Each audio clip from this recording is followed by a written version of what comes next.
Chapter 13 After these words, and without a change of attitude, he, so to speak, submitted himself passively to a state of silence.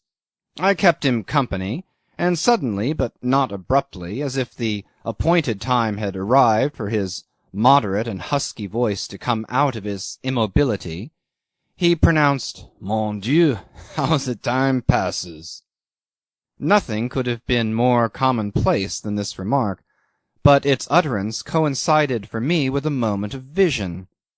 It's extraordinary how we go through life with eyes half shut, with dull ears, with dormant thoughts.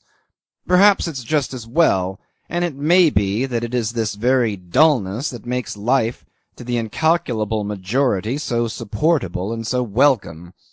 Nevertheless, there can be but few of us who had never known one of these rare moments of awakening when we see, hear, understand ever so much, everything, in a flash, before we fall back again into our agreeable somnolence. I raised my eyes when he spoke, and I saw him as though I had never seen him before. I saw his chin sink on his breast, the clumsy folds of his coat, his clasped hands, his motionless pose, so curiously suggestive of his having been simply left there. Time had passed indeed. It had overtaken him and gone ahead. It had left him hopelessly behind with a few poor gifts, the iron grey hair, the heavy fatigue of the tanned face, 2 scars, a pair of tarnished shoulder-straps, one of those steady, reliable men who are the raw material of great reputations, one of those uncounted lives that are buried without drums and trumpets under the foundations of monumental successes. "I am now 3rd lieutenant of the Victorieuse." She was the flagship of the French Pacific Squadron at the time, he said, detaching his shoulders from the wall a couple of inches to introduce himself. I bowed slightly on my side of the table, and told him I commanded a merchant vessel at present anchored in Rushcutter's Bay. He had remarked her, a pretty little craft. He was very civil about it in his impassive way. I even fancy he went the length of tilting his head in compliment as he repeated, breathing visibly the while, "Ah, yes, a little craft painted black. Very pretty, très coquette." After a time he twisted his body slowly to face the glass door on our right. "A dull town, triste ville," he observed, staring into the street. It was a brilliant day. A southerly buster was raging, and we could see the passers-by, men and women, buffeted by the winds on the sidewalks, the sunlit fronts of the houses across the road blurred by the tall whirls of dust. "I descended on shore," he said, "to stretch my legs a little, but—" He didn't finish, and sank into the depths of his repose. "Pray, tell me," he began, coming up ponderously, "what was there at the bottom of this affair, precisely, au juste? It is curious. That dead man, for instance, and so on." "There were living men, too," I said. "Much more curious." "No doubt, no doubt," he agreed, half audibly, and then, as if after mature consideration, murmured, "Evidently." I made no difficulty in communicating to him what had interested me most in the affair. It seemed as though he had a right to know. Hadn't he spent 30 hours on board the Patna? Had he not taken the succession, so to speak? Had he not done his possible? He listened to me, looking more priest-like than ever, and with what, probably on account of his downcast eyes, had the appearance of devout concentration. Once or twice he elevated his eyebrows, but without raising his eyelids, as one would say, "The devil." Once he calmly exclaimed, "Ah, bah," under his breath, and when I had finished he pursed his lips in a deliberate way and emitted a sort of sorrowful whistle. In any one else it might have been an evidence of boredom, a sign of indifference, but he, in his occult way, managed to make his immobility appear profoundly responsive, and as full of valuable thoughts as an egg is of meat. What he said at last was nothing more than a "very interesting," pronounced politely, and not much above a whisper. Before I got over my disappointment, he added, but as if speaking to himself, "That's it. That is it." His chin seemed to sink lower on his breast, his body to weigh heavier on his seat. I was about to ask him what he meant, when a sort of preparatory tremor passed over his whole person, as a faint ripple may be seen upon stagnant water even before the wind is felt. "And so that poor young man ran away, along with the others," he said, with grave tranquillity. I don't know what made me smile. It is the only genuine smile of mine I can remember in connection with Jim's affair, but somehow this simple statement of the matter sounded funny in French. "S'est enfui avec l'autres," had said the lieutenant, and suddenly I began to admire the discrimination of the man. He had made out the point at once. He did get hold of the only thing I cared about. I felt as though I were taking professional opinion on the case.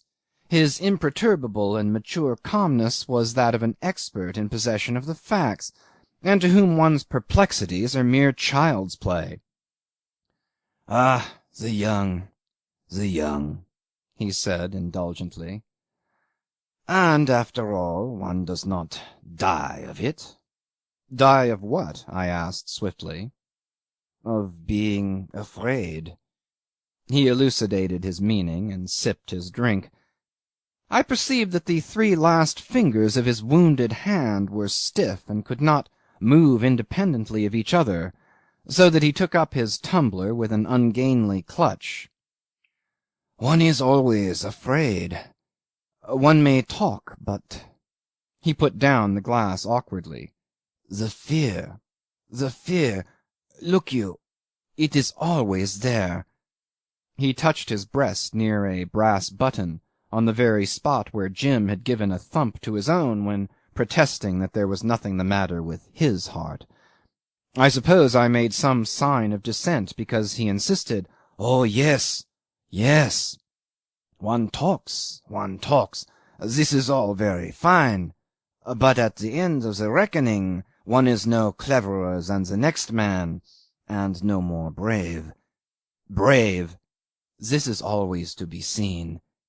I have rolled my hump, roulé ma bosse," he said, using the slang expression with imperturbable seriousness. "In all parts of the world I have known brave men, famous ones, aye." He drank carelessly. "Brave, you conceive, in the service. One has got to be, the trade demands it. Le métier veut ça. Is it not so?" he appealed to me reasonably. "Eh bien, each of them, I say each of them, if he were an honest man, bien entendu, would confess that there is a point for the best of us. There is somewhere a point when you let go everything, vous lâchez tout. And you have got to live with that truth, do you see? Given a certain combination of circumstances, fear is sure to come. Abominable funk. Un trac épouvantable. And even for those who do not believe this truth, there is fear all the same, the fear of themselves. Absolutely so. Trust me. Yes, yes. At my age one knows what one is talking about. Que diable!" He had delivered himself of all this as immovably as though he had been the mouthpiece of abstract wisdom, but at this point he heightened the effect of detachment by beginning to twirl his thumb slowly. "It's evident, parbleu," he continued. "For make up your mind as much as you like, even a simple headache or fit of indigestion, un dérangement d'estomac, is enough to... Take me, for instance. I have made my proofs. Eh bien, I, who am speaking to you, once... He drained his glass and returned to his twirling. No, no, one does not die of it, he pronounced finally, and when I found he did not mean to proceed with the personal anecdote I was extremely disappointed, the more so as it was not the sort of story, you know, one could very well press him for.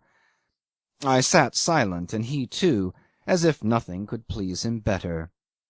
Even his thumbs were still now. Suddenly his lips began to move. "That is so," he resumed placidly. "Man is born a coward. L'homme est né poltron. It is a difficulty, parbleu.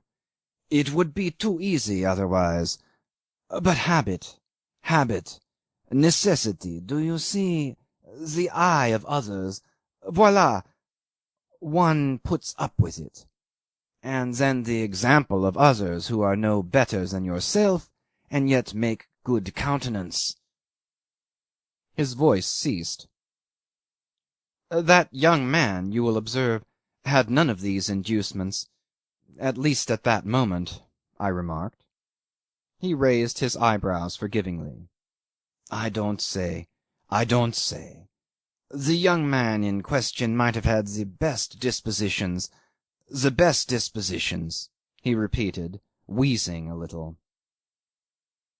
I am glad to see you taking a lenient view, I said. His own feeling in the matter was hopeful, and... The shuffle of his feet under the table interrupted me. He drew up his heavy eyelids. Drew up, I say. No other expression can describe the steady deliberation of the act. And at last was disclosed completely to me. I was confronted by two narrow grey circlets, like two tiny steel rings around the profound blackness of the pupils. The sharp glance, coming from that massive body, gave a notion of extreme efficiency like the razor edge on a battle-axe. "Pardon," he said, punctiliously. His right hand went up, and he swayed forward. "Allow me. I contended that one may get on knowing very well that one's courage does not come of itself, ne vient pas tout seul. There's nothing much in that to get upset about. One truth the more ought not to make life impossible. But the honor, monsieur, the honor, that is real, that is. And what life may be worth when... He got on his feet with a ponderous impetuosity, as a startled ox might scramble up from the grass. When the honor is gone... Ah, ça, par exemple, I can offer no opinion. I can offer no opinion because, monsieur, I know nothing of it." I had risen too, and trying to throw infinite politeness into our attitudes, we faced each other mutely, like two china dogs on a mantelpiece. Hang the fellow! He had pricked the bubble. The blight of futility that lies in wait for men's speeches had fallen upon our conversation, and made it a thing of empty sounds. "Very well," I said, with a disconcerted smile. "But couldn't it reduce itself to not being found out?" He made as if to retort readily, but when he spoke he had changed his mind. "This, monsieur, is too fine for me. Much above me. I don't think about it." He bowed heavily over his cap, which he held before him by the peak, between thumb and forefinger of his wounded hand. I bowed too. We bowed together. So we scraped our feet at each other with much ceremony, while a dirty specimen of a waiter looked on critically as though he had paid for the performance. "Serviteur," said the Frenchman. Another scrape. "Monsieur, monsieur." The glass door swung behind his burly back. I saw the southerly buster get hold of him and drive him down wind with his hand to his head, his shoulders braced, and the tails of his coat blown hard against his leg. I sat down again, alone and discouraged. Discouraged about Jim's case. If you wonder that after more than 3 years it had preserved its actuality, you must know that I had seen him only very lately. I had come straight from Samarang, where I had loaded a cargo for Sydney, an utterly uninteresting bit of business, what Charley here would call one of my rational transactions. And in Samarang I had seen something of Jim. He was then working for De Jongh on my recommendation, water clerk. My representative afloat, as De Jongh called him. You can't imagine a mode of life more barren of consolation, less capable of being invested with a spark of glamour, unless it be the business of an insurance canvasser. Little Bob Stanton, Charley here knew him well, had gone through that experience. The same who got drowned afterwards trying to save a lady's maid in the Sephora disaster. A case of collision on a hasty morning off the Spanish coast, you may remember. All the passengers had been packed tidily into the boats and shoved clear of the ship when Bob sheered alongside again and scrambled back on deck to fetch that girl. How she had been left behind I can't make out. Anyhow, she had gone completely crazy. Wouldn't leave the ship. Held to the rail like grim death. The wrestling match could be seen plainly from the boats, but poor Bob was the shortest chief mate in the merchant service, and the woman stood 5 feet 10 in her shoes and was strong as a horse, I've been told. So it went on, pull devil, pull baker, the wretched girl screaming all the time, and Bob letting out a yell now and then to warn his boat to keep well clear of the ship. One of the hands told me, hiding a smile at the recollection, "It was for all the world, sir, like a naughty youngster fighting with his mother." The same old chap had said that at the last we could see that Mr. Stanton had given up hauling at the gal, and just stood by looking at her, watchful like. We thought afterwards he must have been reckoning that maybe the rush of water would tear her away from the rail by and by, and give him a show to save her. We daren't come alongside for our life, and after a bit the old ship went down all of a sudden with a lurch to starboard. Plop! The suck-in was something awful. We never saw anything alive or dead come up. Poor Bob's spell of shore life had been one of the complications of a love affair, I believe. He fondly hoped he had done with the sea forever, and made sure he had got hold of all the bliss on earth, but it came to canvassing in the end. Some cousin of his in Liverpool put up to it. He used to tell us his experiences in that line. He made us laugh till we cried, and not altogether displeased at the effect. Undersized and bearded to the waist like a gnome, he would tiptoe amongst us and say, "It's all very well for you beggars to laugh, but my immortal soul was shrivelled down to the size of a parched pea after a week of that work." I don't know how Jim's soul accommodated itself to the new conditions of his life. I was kept too busy in getting him something to do that would keep body and soul together. But I am pretty certain his adventurous fancy was suffering all the pangs of starvation. It had certainly nothing to feed upon in its new calling. It was distressing to see him at it, though he tackled it with a stubborn serenity for which I must give him full credit. I kept my eye on his shabby plodding with a sort of notion that it was a punishment for the heroics of his fancy, an expiation for his craving after more glamour than he could carry. He had loved too well to imagine himself a glorious racehorse, and now he was condemned to toil without honour like a costermonger's donkey. He did it very well. He shut himself in, put his head down, said never a word. Very well indeed, except for certain fantastic and violent outbreaks on the deplorable occasions when the irrepressible Patna case cropped up. Unfortunately, that scandal of the Eastern seas would not die out, and this is the reason why I could never feel I had done with Jim for good.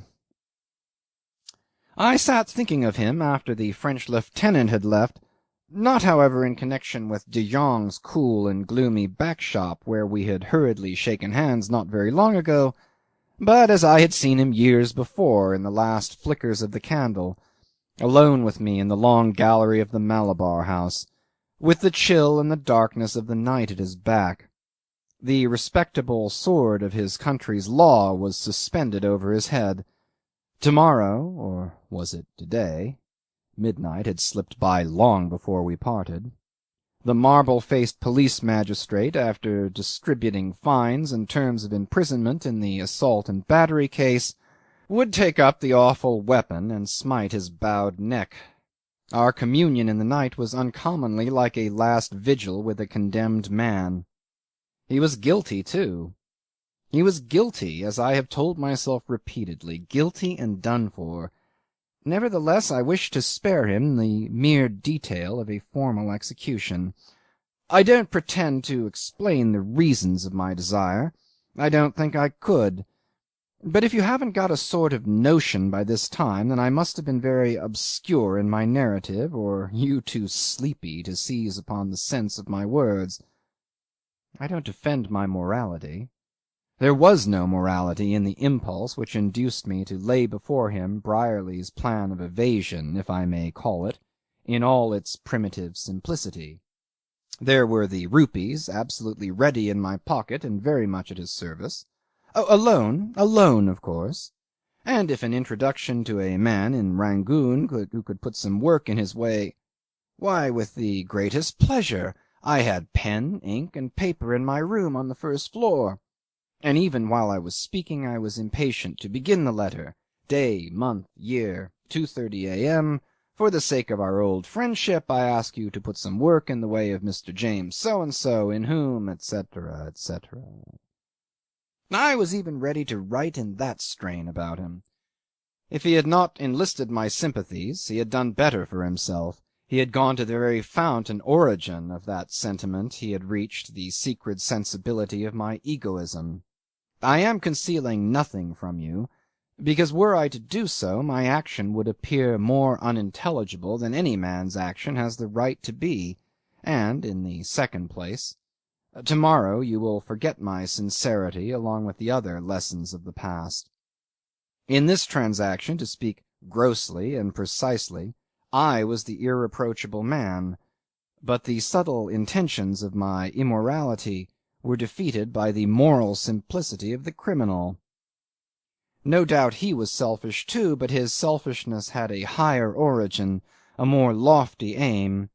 I discovered that, say what I would, he was eager to go through the ceremony of execution, and I didn't say much, for I felt that an argument with his youth would tell against me heavily. He believed where I had already ceased to doubt. There was something fine in the wildness of his unexpressed, hardly formulated hope. "Clear out? Couldn't think of it," he said, with a shake of his head. "I make you an offer for which I neither demand nor expect any sort of gratitude," I said. "You shall repay the money when convenient, and—" "Awfully good of you," he muttered without looking up. I watched him narrowly. The future must have appeared horribly uncertain to him. But he did not falter, as though indeed there had been nothing wrong with his heart. I felt angry, not for the first time that night. "The whole wretched business," I said, "is bitter enough, I should think, for a man of your kind."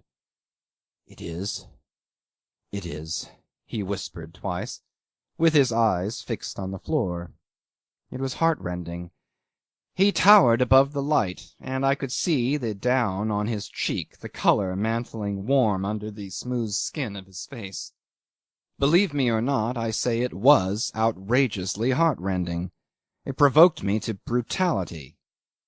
"Yes," I said, "and allow me to confess that I am totally unable to imagine what advantage you can expect from this licking of the dregs." "Advantage?" he murmured out of his stillness. "I am dashed if I do," I said, enraged. "I've been trying to tell you all there is in it," he went on slowly, as if meditating something unanswerable. "But, after all, it is my trouble." I opened my mouth to retort, and discovered suddenly that I had lost all confidence in myself, and it was as if he too had given me up, for he mumbled like a man thinking half aloud. "Went away. Went into hospitals. Not one of them would face it. They. He moved his hand slightly to imply disdain. But I've got to get over this thing, and I mustn't shirk any of it, or I won't shirk any of it. He was silent. He gazed as though he had been haunted. His unconscious face reflected the passing expressions of scorn, of despair, of resolution, reflected them in turn, as a magic mirror would reflect the gliding passage of unearthly shapes. He lived surrounded by deceitful ghosts, by austere shades. "Oh, nonsense, my dear fellow," I began. He had a movement of impatience. "You don't seem to understand," he said incisively. Then, looking at me without a wink, "I may have jumped, but I don't run away." "I meant no offence," I said, and added stupidly, "Better men than you have found it expedient to run at times." He coloured all over, while in my confusion I half choked myself with my own tongue. "Perhaps so," he said at last. "I am not good enough. I can't afford it. I am bound to fight this thing down. I am fighting it now." I got out of my chair and felt stiff all over. The silence was embarrassing, and to put an end to it I imagined nothing better but to remark, "I had no idea it was so late," in an airy tone. "I dare say you have had enough of this," he said brusquely. "And to tell you the truth," he began to look round for his hat, "so have I." Well, he had refused this unique offer. He had struck aside my helping hand. He was ready to go now, and beyond the balustrade the night seemed to wait for him very still, as though he had been marked down for its prey. I heard his voice. Ah, here it is. He had found his hat. For a few seconds we hung in the wind. "What will you do after I asked, very low. "Go to the dogs as likely as not," he answered in a gruff mutter. I had recovered my wits in a measure, and judged it best to take it lightly. "Pray remember," I said, "that I should like very much to see you again before you go." "I don't know what's to prevent you. The damned thing won't make me invisible," he said, with intense bitterness. No such luck. And then, at the moment of taking leave, he treated me to a ghastly muddle of dubious stammers and movements, to an awful display of hesitations. God forgive him! Me! He had taken it into his fanciful head that I was likely to make some difficulty as to shaking hands. It was too awful for words. I believe I shouted suddenly at him as you would bellow to a man you saw about to walk over a cliff. I remember our voices being raised, the appearance of a miserable grin on his face, a crushing clutch on my hand, a nervous laugh. The candle spluttered out, and the thing was over at last, with a groan that floated up to me in the dark. He got himself away somehow. The night swallowed his form. He was a horrible bungler, horrible. I heard the quick crunch crunch of the gravel under his boots. He was running, absolutely running, with nowhere to go to. And he was not yet 24. End of chapter 13.